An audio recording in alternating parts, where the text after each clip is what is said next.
Hello, I am Mario 8 and welcome to Super Mario Bros. In Review, the show where I will be reviewing all 18 Super Mario Bros. Platformers and ranking them to find the ultimate Super Mario Bros. Game.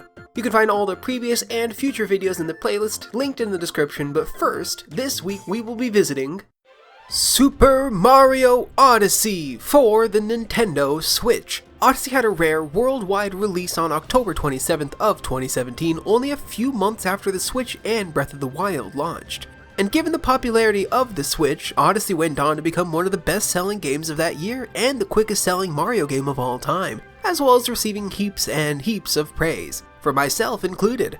Now, back when the Switch had its first reveal trailer, I was pretty skeptical, but even if my co-workers at the time hadn't convinced me to snag a pre-order, I would have for sure had one by the time Odyssey launched. I was unimaginably excited for this game in a way I haven't been since, and for good reason. The game trailered incredibly well. Mario could control a T-Rex, Jump Up Superstar was a bop, and Nintendo was finally making a more open sandbox game akin to 64 or Sunshine. They even promoted it that way. There was not a world where I wouldn't be buying this game on day one. And buy this game I did. In fact, I bought it twice even. See, excitedly, the first day I could, I snagged the pre-order for Odyssey and the associated amiibo off of Amazon. But as the launch drew closer, I realized I did not want to wait for some time on the afternoon of the 27th. I wanted to play it the night of the 26th with everyone else. So I did what any sane and normal person would do. I pre-ordered another copy from the local GameStop, had my roommate pick it up for me while I was at work, played it all night, and the next day after my Amazon copy was delivered, I walked to the GameStop and returned it for a full cash refund. I am the normal one in this situation.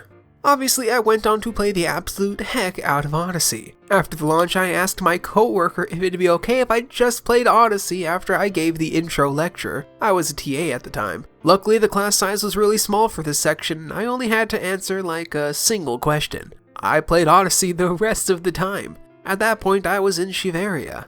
Towards the end of 2017, I erroneously considered Odyssey my game of the year over Breath of the Wild. I've since rescinded that statement, but the sentiment still holds. I really loved it. Over 2017 and 2018, I completed the game once and immediately played through the game again, this time trying to collect as many moons as I could by only traveling through the warp paintings. Needless to say, I really loved Odyssey. It's even the reason why I know how to spell Odyssey. I even have the Odyssey cereal box. I guess the cereal is in there too, I never ate it, heard it was bad. The cereal in my box is definitely bad at this point. But after my second playthrough, I left the game alone until my most recent. I never went back to get any of the new outfits or try Luigi's Balloon Hunt DLC. And hopefully the 4.5 years in between playthroughs would hopefully make the experience fresh for me once again. There is a lot known about the development of Super Mario Odyssey, given how recent it was released and how talkative the public is forcing Nintendo to become. So many tasty tidbits were learned about this specific cycle. Odyssey was mainly developed by Nintendo's Entertainment Planning and Development Division, you know, the ones what did the other 3D Marios, with additional support from 1UP Studio. The game was produced by Yoshiaki Koizumi and Koichi Hayashida, returning from 3D World, and was directed by Kenta Motokura. Mario's dad, Shigeru Miyamoto, was the creative fellow of the group, which apparently meant the team asked him questions and he'd give feedback, which I'm assuming was in the style of the thumbs up gif from a while back. Early on, the team devised a whole bunch of ideas to put in the game, much like with 3D World, but this time they wanted to target the quote-unquote core audience. As such, they landed on harkening back to the early 3D games with a more open level design. With this decision, and using Mario Bros. 3 as inspiration, the team decided that Mario would travel to different kingdoms and explore the various new mechanics there. Sometimes kingdoms were created with ideas fitted to be placed within. Other times, ideas were created and entire kingdoms were built around them. This early design process also led to the new main mechanic of Odyssey, Cappy. Early on, they wanted to use the motion controls of the Joy-Cons, later deciding Mario's cap would be controlled by them, and later still deciding to make the cap his own character. The team wanted Mario to have a buddy for this adventure, and what better buddy than his own hat? Another goal was for all the other characters and locations to feel unique to the Mario universe. Some feel like they fit right in, just another beach or snow level, and sometimes Mario's hopping around a real city with real human beings, or infiltrating a Japanese-style castle. Speaking of Odysseys within the Mario universe, Odyssey is the first game to have vocal music tracks. Jump Up Superstar was written by the game's lead composer Naoto Kubo and sung by Kate Higgins. Kubo also wrote the final battle theme, Break Free, Lead the Way. Both were written in Japanese and translated to English for Higgins to perform. While New Donk City and Jump Up Superstar wind up being very jazzy, each of the other kingdoms gets their own musical motif, all of which were written by Kubo in collaboration with Shiho Fuji and the GOAT Koji Kondo. So the moon is a big part of Odyssey. It's where the climax occurs, the collectibles are power moons, but why are bunnies everywhere? Apparently, in certain Eastern cultures, they see a rabbit depicted on the face of the moon instead of what the West generally refers to as a face. Thus, bunnies were all chosen to be all over the game. And my favorite tidbit of this game's development, Super Mario Odyssey was the first Super Mario game to draw direct inspiration from the relatively unknown indie video game, Minecraft. The team was worried too much camera control would be hard for the youth, but due to the popularity of Minecraft with children, Nintendo decided that Super Mario 2 could have direct control of the camera. Super Mario Odyssey opens with a battle. Mario has confronted Bowser on his airship, the latter donning a stunning white tux with Peach in tow. Bowser tells Mario of his plans to wed the princess, then flings his top hat at the plumber. Mario swiftly dodges out of the way, losing his own cap in the process. What he does not dodge is the fact that Bowser's hat is a boomerang now, too, I guess. Mario is thrown asunder, plunging into the unknown. He's awoken by a ghost hat individual, Cappy, who informs Mario that Bowser also kidnapped his sister, Tiara, and the two give Bowser and his hired goons, the Brutals, chase. Bowser steals wedding decorations from each of the various kingdoms he invades, culminating with a wedding on the moon. Mario crashes it much like that scene from The Graduate, fights Bowser, gets stranded in the crumbling moon core, takes control of Bowser's body to escape, and they both get rejected hard by Peach, resulting in the eventuality that is Bowsette. At least that's what I took out of it anyway. The game starts out in the city of Bonneton within the Cap Kingdom, where the game quickly teaches the basics of how to move. Mario's got all his favorite abilities. He's got all the jumps, the triples, the longs, the walls, the sides, somersaults. I'm also real happy that the backward somersault is now instantaneous instead of requiring a short charge time.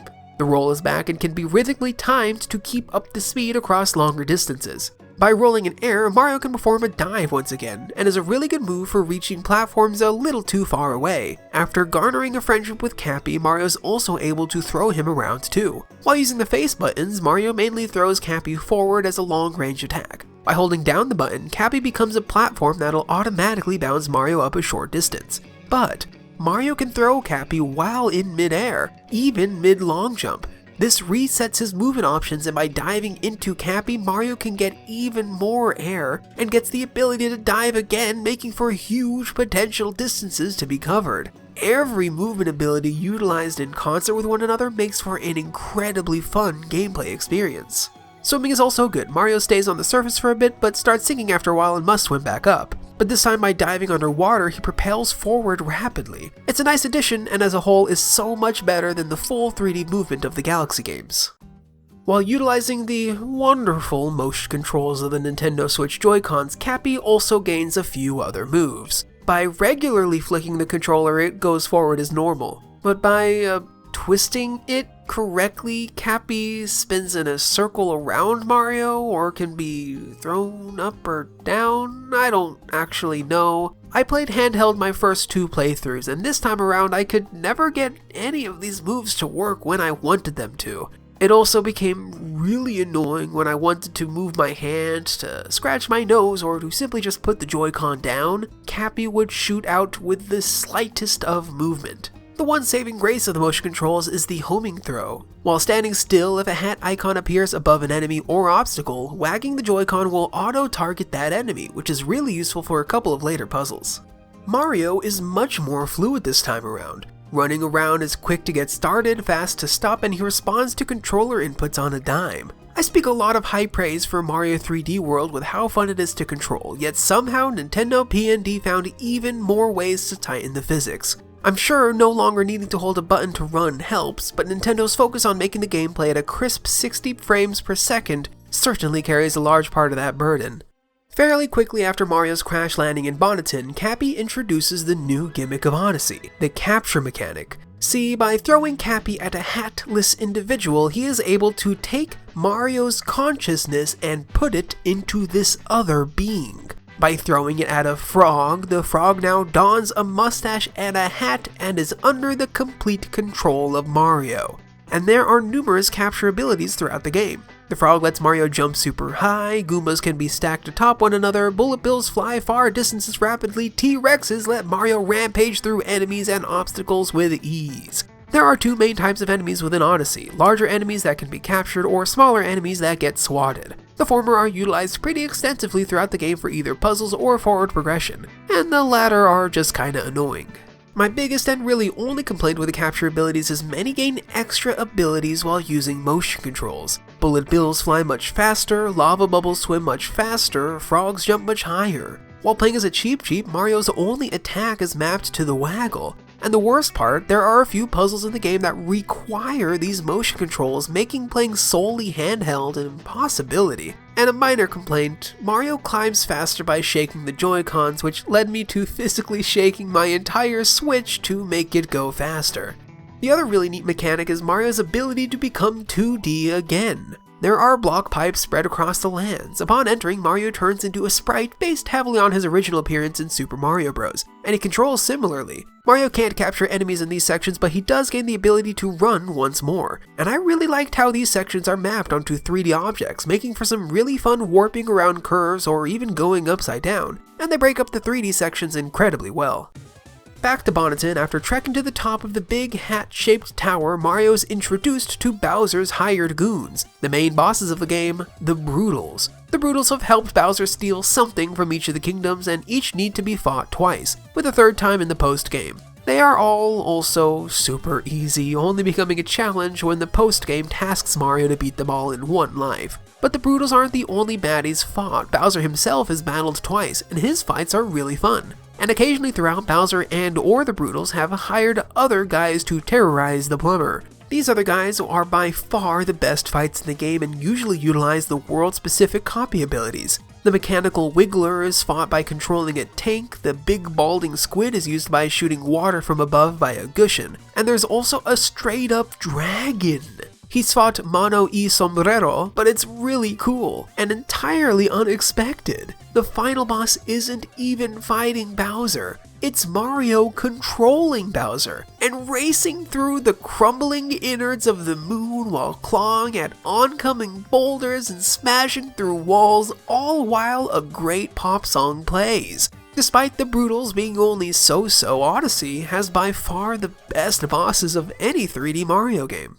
After defeating the first of the Broodals, Mario and Cappy travel to the neighboring kingdom in search of their new ship, the Odyssey. In order to power it, the duo must search each kingdom they visit for the game's key collectibles, Power Moons. There are roughly 2 ways of getting moons. Each kingdom has a series of story missions, and also there are a whole bunch of moons everywhere else too. Regardless of how they're collected, every kingdom has a minimum required in order to proceed to the next. Aside from moons, there are 3 other collectibles. Coins make their return, of course, and this time are used to buy outfits. There are a lot of wacky and cool outfits in the game, and it's a lot of fun dressing up Mario in them all. But I'm also an idiot, so as soon as I unlocked the Mario Sunshine Shades and Shine Sprite shirt, I left it on the entire time. The coins double as the only penalty for dying. Mario loses 10 each time. The pockets of coins hidden in harder to reach areas are also incredibly satisfying. It's great to run through huge stacks of coins collecting them all. There are also kingdom-unique purple coins hidden throughout each area. There are a limited amount in each kingdom and are used to buy kingdom-related outfits or stickers and trinkets to display on and in the Odyssey respectively. Be careful with these though, oftentimes there will be 3 or 4 left, which leads to scouring the entire kingdom once over to find the one place missed. Lastly, there are hearts. They fill Mario's health, or the Life Up heart gives Mario 3 additional temporary hit points. While there are 12 main kingdoms, each is organized pretty much the same way. Bowser and the Broodals have done something bad, so Mario needs to do between 1 to 5 missions to fix everything up, depending on the size of the kingdom. These missions usually culminate in a boss battle. Both boss battles and major accomplishments reward a triple moon, whereas the minor missions only give a single moon. But as Mario treks between missions, there are a whole bunch of other moons to be found in the interim. Even if I wanted to, I don't think I could list every type of power moon strewn about this game. Some of them are out in the open, some are hidden just under the surface and Mario needs to ground pound to unearth them. Some are cleverly hidden behind a wall or obstacle. Some are in a block that needs to be exploded by a bullet bill. Some are bought with cold hard cash. One requires Mario to dress up in just his undies. My personal favorites are the side areas throughout each kingdom. Behind a door, a pipe taking control of a rocket and shooting to the clouds. These lead to linear section-off levels, much like the floodless sections of Sunshine. Sometimes these are platforming sections, others utilize one of the captures in a fun way, but they add in much needed stages to what is otherwise just a really fun exploration game. Odyssey is designed so that finding a plethora of moons during the main missions just happens. Even with the most minimal of exploring, it's easy to have the required moons by the time the final mission is completed, oftentimes well before. Compartmentalizing the game to be just linear missions with some exploration along the way makes Mario Odyssey an okay experience. There's some fun puzzles, tight platforming, and the aforementioned really fun bosses, but aside from the bosses, pretty much every other Mario game does it better. However, as a game about exploring vast playgrounds full of goodies, there is nothing better. On this playthrough, I once again did the thing where I tried to maximize the amount of moons to put away at once via the painting teleports. So while the main campaign was super short, this did mean that when the post-game opened up to me, I had a truly fantastic time. These levels are so wonderfully built with secrets around every turn. No matter which corner or alley Mario finds himself in, there will always be some sort of collectible, and it feels good to constantly make those numbers go up. During the post-game, even more kingdoms are unlocked and extra moons are added to the previous ones. The most substantial addition is the Mushroom Kingdom is fully explorable. There's a whole bunch of new moons to find, levels to beat, and Mario can capture Yoshi. After collecting enough moons, 2 extra places on the moon become available. The dark side is a Brutal's boss gauntlet that is probably the hardest part of the game.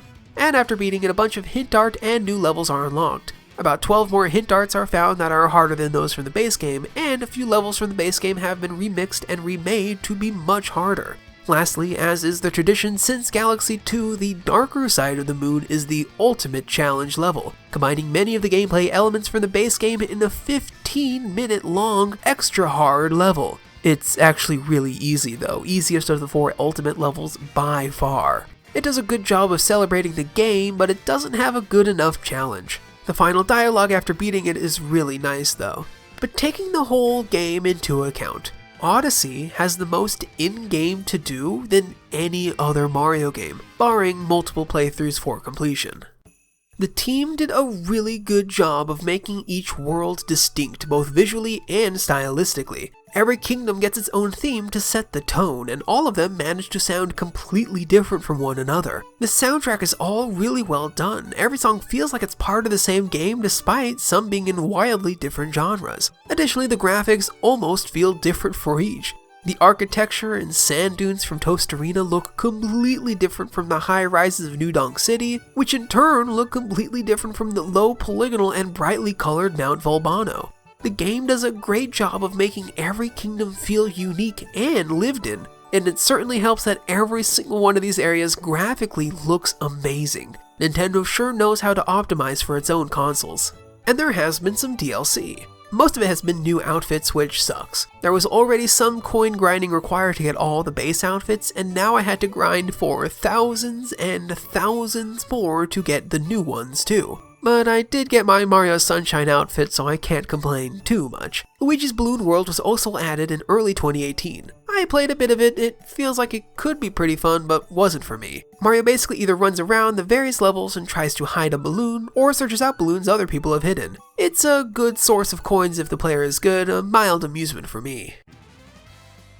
And that is Super Mario Odyssey. Overall, it is an amazing package. There has never been a better controlling game. Cappy and the captures are a real fun twist, and searching each of these wonderfully laid out environments is some of the most fun I've had with a Mario. I especially loved exploring New Donk City. If I could get a game that was just a bunch of different parts of the Metro Kingdom, I would be okay with that. And even just replaying the NDC Festival still brings so many nostalgic emotions in me. It is such a fantastic celebration of what Mario is, and especially after playing all these games over the past year and a half, it's really hard not to be biased for the nostalgia alone.